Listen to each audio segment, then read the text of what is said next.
People often ask me that if I'm using a tin finish on a PCB, will I suffer from whiskers? It's a good question. It's all about the chemistry.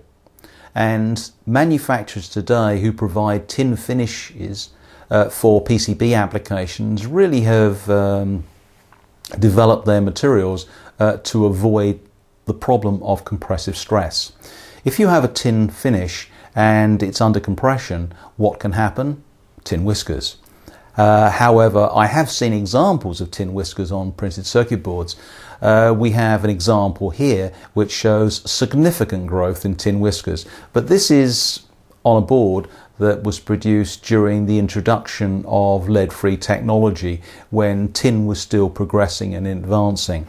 I have seen examples of tin whiskers in through holes, and this example is shown. However, after the soldering operation, there was no evidence of anything left behind. Really, it was cleaned out during the soldering operation of this plated through hole.